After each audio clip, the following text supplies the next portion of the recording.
ओम साई राम। मेरे प्यारे बच्चे, तुम्हारी किस्मत बदलने वाली है बच्चे। तेरी किस्मत को मैं बदलूँगा। तुम बिल्कुल चिंता मत करो। अब तो बिल्कुल मत करो, क्योंकि अब मैं आ गया हूँ तुम्हारी ज़िंदगी में। अब तुम बिल्कुल चिंता मत करना। जो होगा मेरी मर्ज़ी से होगा तुम्हारी ज़िंदगी में। अब तुम्हें अपने हाथ पैर नहीं चलाने, बिल्कुल नहीं चलाने। सिर्फ जो करने को कहूँगा बस वही करना। ऐसा नहीं कि बिल्कुल मेहनत नहीं करनी। मेहनत तो करनी है मेरे बच्चे।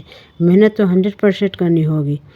जहाँ मेहनत करवाऊँगा वहाँ मेहनत करनी है, और जहाँ बेफिजूली में अपना समय व्यर्थ नहीं करना, मतलब नहीं करना। बेफिजूल की बातें नहीं करनी, मतलब नहीं करनी।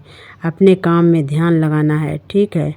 देखो मेरी बात सुनो। ज़िंदगी में बुरा वक्त आता है तो ज़िंदगी तुम्हें संभाल लेगी मेरे बच्चे। यह ज़िंदगी ऐसी नहीं है, यह ज़िंदगी तुम्हें संभालेगी। और हर बार ऐसा हुआ है ना। बहुत सारी चीज़ें आई तुम्हारी ज़िंदगी में, लेकिन ज़िंदगी ने तुम्हें संभाला है। अगर तुम ज़िंदगी में ना, तुम्हें भगवान मौके देता है। तुम्हें जिस चीज़ में के तुम योग्य हो ना, तुम जितनी मेहनत कर रहे हो उतनी तुम्हें सफलता भी मिलती है। जितनी तुम मेहनत करते हो तुम्हारी योग्यता के हिसाब से भगवान तुम्हें देता है, ईश्वर तुम्हें देता है बच्चे। चीज़ें तुम्हारे हिसाब से ही होती है, और कभी कभी ज़िंदगी में कुछ ऐसी चीज़ें भी हो जाती है जिनसे तुम अनुभव सीख प्राप्त करते हो, जो आगे के लिए बहुत ज़रूरी है। अगर तुम्हें सीख प्राप्त नहीं होगी ना, ठोकर नहीं लगेगी, तो चीज़ें नहीं तुम्हें समझ में आएगी। चीज़ें तभी इंसान को समझ में आती है जब इंसान को अनुभव मिलते हैं। और अनुभव किससे मिलते हैं? धोखों से, ठोकर से मेरे बच्चे। क्योंकि ज़िंदगी में अगर ठोकरें नहीं होगी तो चीज़ों को समझ नहीं पाओगे। तुम कभी नहीं समझ पाओगे। तुम जितने योग्य हो ना, उस हिसाब से तुम्हें चीज़ें दी जा रही है बच्चे। उसी के योग्यता के हिसाब से, तुम्हारी योग्यता के हिसाब से चीज़ें मिल रही हैं बच्चे। और रही बात बाहर की बात, तो मेरे बच्चे बाहर तो भगवान उसको देता है, ईश्वर उसी को देता है जिन्हें लगता है कि हाँ यह मेरा बच्चा है, इस भार को उठा सकता है, वह उसके काबिल है। वह समझता है कि वह इस भार को उठाएगा, सहनशीलता है, वह इस काम को ज़रूर करेगा। तभी मेरे बच्चे तुम्हें यह सब कुछ सिखाया जाता है, बताया जाता है, चीज़ें दी जाती है मेरे बच्चे। मैं हर किसी के जीवन में परीक्षा क्यों नहीं लेता? क्योंकि मैं उनके जीवन में कुछ छेड़ना नहीं चाहता, उथल पुथल नहीं करना चाहता। जैसा चल रहा है वैसा चल रहा है। जो वो अपने कर्मों को सज़ा भुगत रहे हैं वो भुगत रहे हैं, लेकिन मैं तुम्हारे साथ ऐसा नहीं करना चाहता।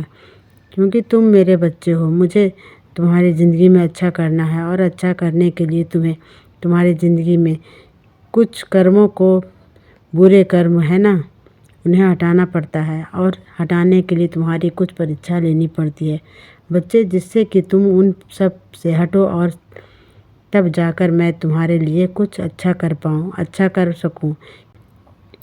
मेरे ही हाथ बंधे होते हैं ना तब तक कि जब तक तुम्हारे बुरे। मेरे बच्चे इस बात के भी तो डर है ना चीज़ों को, तो इसलिए मेरे बच्चे। और सुनो, जोखिम उठाने से डर रहे हो तो फिर आगे कैसे बढ़ोगे? हाँ, आगे बढ़ना है ना, जो जोखिम तो उठाना ही पड़ेगा बच्चे, क्योंकि उसी के बाद तुम्हारी जीत निश्चित है। तो डरो मत। पहले ही तुम डर कर बैठ गए, जाने से पहले ही डर गए। डरो मत, बिल्कुल मत डरो। चलो मैं तुम्हारे साथ हूँ बच्चे। और सुनो, मैं अपने कुछ बच्चों को से कहना चाहता हूँ, तुम्हारे घर के बहुत सारे छोटे छोटे ऐसे काम हैं जिसे तुम रोज़ याद करते हो कि यह करवाना है, वह करवाना है। बहुत सारे काम ऐसे हैं जिसको तुमने बहुत दिनों से इकट्ठा करके रखा हुआ है। रोज़ सोचते हो कि सारे कामों को इकट्ठा कर लोगे छुट्टी वाले दिन, लेकिन तुम्हें छुट्टी मिलती है तो तुम्हारे पास और बतेरे काम होते हैं, तो तुम उन कामों को नहीं कर पा रहे हो। तो सुनो, रोज़ मेरा तुम एक एक काम ख़त्म करो। जब घर वापस आते हो ना शाम को, तो उस वक्त में इस काम को ख़त्म करना शुरू करो। एक एक करके करो, मत करो सारे काम इकट्ठे से। सही एक एक कर करो। सभी काम को। अगर एक एक करके भी करोगे ना तो सारे काम फिर भी हो जाएंगे, सही हो जाएंगे। तुम चिंता बिल्कुल भी मत करो। और सुनो, जब तुम पूजा करने बैठते हो ना तो यह मत सोचा करो कि मैं किस दिशा में तरफ पूर्व बैठूं कि दक्षिण की तरफ बैठूं। क्या दक्षिण में बैठना सही होगा या पश्चिम में बैठना सही होगा? तो सुनो मेरी बात, तो क्या ईश्वर सारे दिशाओं में नहीं है क्या? ईश्वर इस पृथ्वी पर नहीं है क्या? ईश्वर दिशाएं देखकर